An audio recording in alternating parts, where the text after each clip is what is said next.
If you're looking for a trusted and reliable source of news and information, check out my friends over at patriotpost.us. A link for them will be in the description box. So when you head over there and subscribe, tell them that ABL sent you.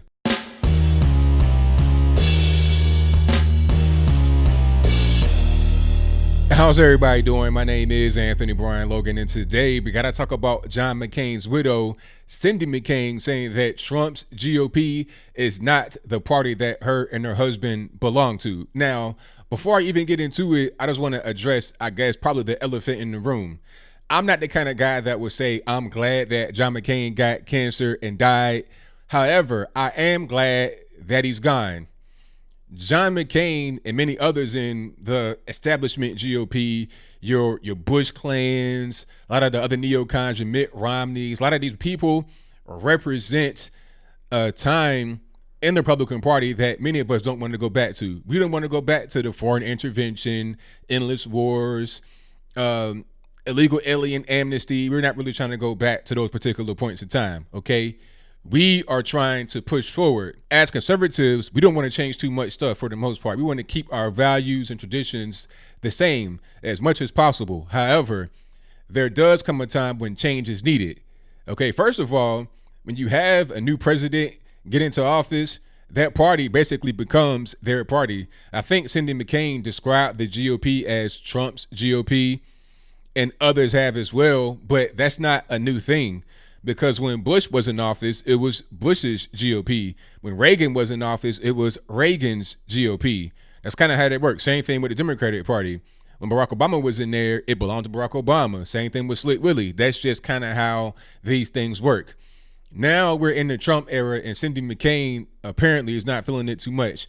Maybe she wants to go back to, the 9/11 and the Iraq War and that kind of thing. Maybe she wants to go back there. Maybe she's just carrying on John McCain's legacy of being a bitter and angry person who wants to disrupt the GOP and take things back to the way they were in a time where we had much more insecurity and much less hope for the future like we do right now in the Republican Party. Maybe that's what she wants.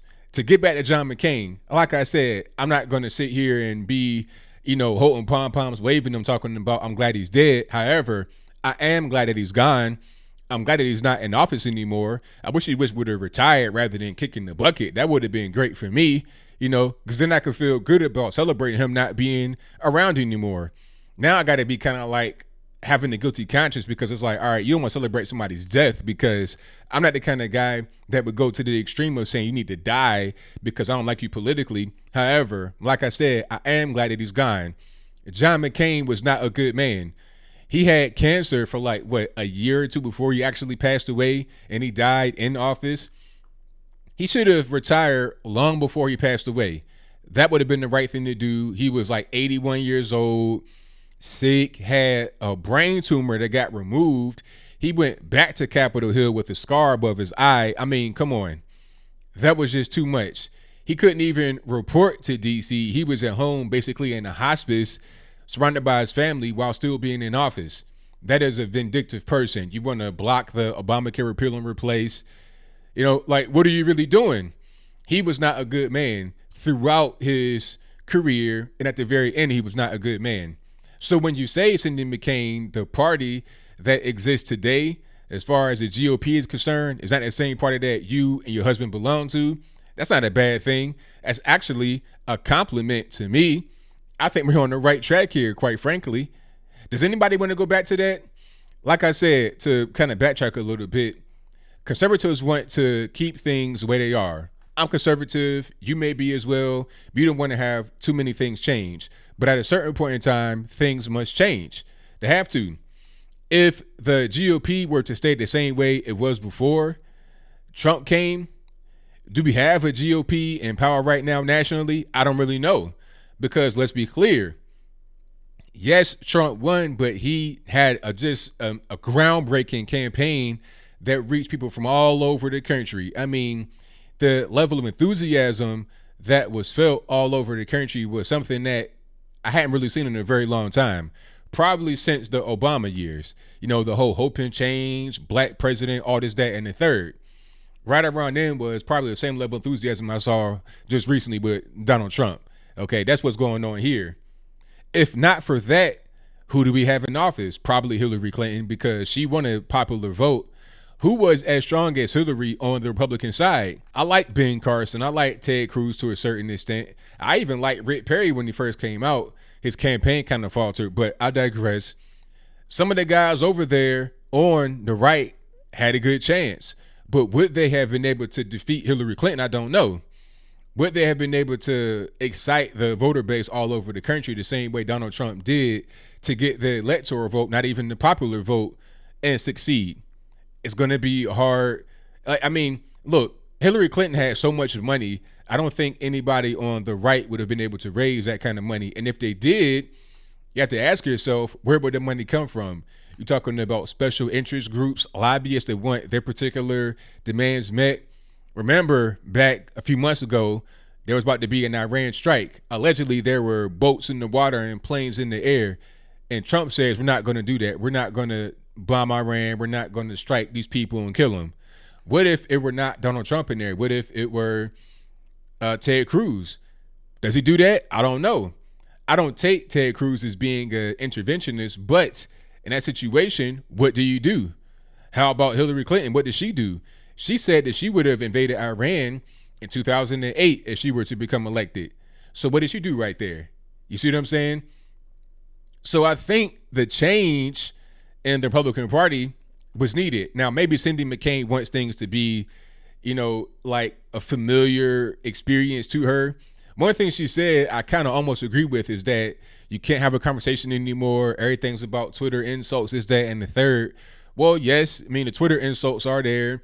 The banter online is there, but that's not Trump's fault, in my opinion. I think that's just that's just how things are now. Back when your husband was trying to become president, this was not the case. Twitter was not really as important as it is right now. But Twitter right now is very important in everyday life, as is all social media, Facebook. I mean, how often does Facebook get mentioned in divorce proceedings? We're in a whole different world here. So that's why I say at a certain point, the party must change. It can't just be the same forever. When the country changes, when the world changes, you have to adjust. And if you're not adjusting, you'll get left behind. It's very simple. So the party had to continue to move forward. Don't blame Trump or anybody else or us, the people that supported the current president, for things changing. That's just how life is. Okay. We're not on rotary phones anymore. We're not going door to door, knocking and stuff like that. Everything's Instagram and email blasts and that kind of thing. That's how we're able to communicate information and help our fellow citizens succeed in elections. It's just that simple. It ain't nothing else really to it. So as I close, I want to say this. Cindy McCain, Meghan McCain, John McCain, they can all go away, honestly. I wish John McCain didn't have to die to leave office, but I'm glad that he's not in office anymore. Hopefully, Cindy McCain stays away from politics. Same thing with Meghan. Yes, they are conservative according to them, but they're not really. I mean, they're kind of like, they might as well go over to the left at this particular point. I think we're in kind of a shift here in American politics. If you are for the establishment, globalists, illegal aliens, that kind of thing, then you're pretty much on the left. If you are not for all the extreme things they're talking about, then you're going to be on the right. That's just kind of how it is. People talking about, oh, you got to pick sides, and if you don't toe the line, you're out. Maybe that's how it should be. Just maybe. Maybe there should be some standards as to who is a conservative and who is in the Republican Party. Just maybe. If I'm voting for somebody, I want them to have a hard line on certain things. You can't really call yourself a conservative or Republican, but then be anti-Second Amendment. Okay, I just don't really see how that works, especially if you're going to be in office. Like I said, at a certain point, a line has to be drawn. If you do not meet certain criteria, maybe, just maybe, you shouldn't really be in the conversation. But I think I'll leave that right there for now. What say you? Do you think that Cindy McCain was correct that the current party is not the party that her and her husband belong to? If that's your viewpoint, let me know why in the comments below. Is that a good thing? Is it a bad thing? Do you think that the party has remained the same, but certain people have changed and they do not align themselves with the party anymore? Is that what's going on? I think it's more about the former. I think that the party has changed, but it was necessary to change. You can't just be the same and expect to maintain your prominence or to get back to a certain level of prominence while the world is changing around you. I mean, you got people that are coming up, they're very young, they're voting for the first time. If you're doing things from 1980, 1970, 1990, even maybe 2000, it will not work the same way with the new group of voters. Keep your core principles about you, but your messaging, the way you approach certain things, you got to be able to change it for the current day. But whatever your comments are, please let me know in the comments below. And that's all I got to say for this video. If you like what you heard, please comment, rate, share, and subscribe. Peace.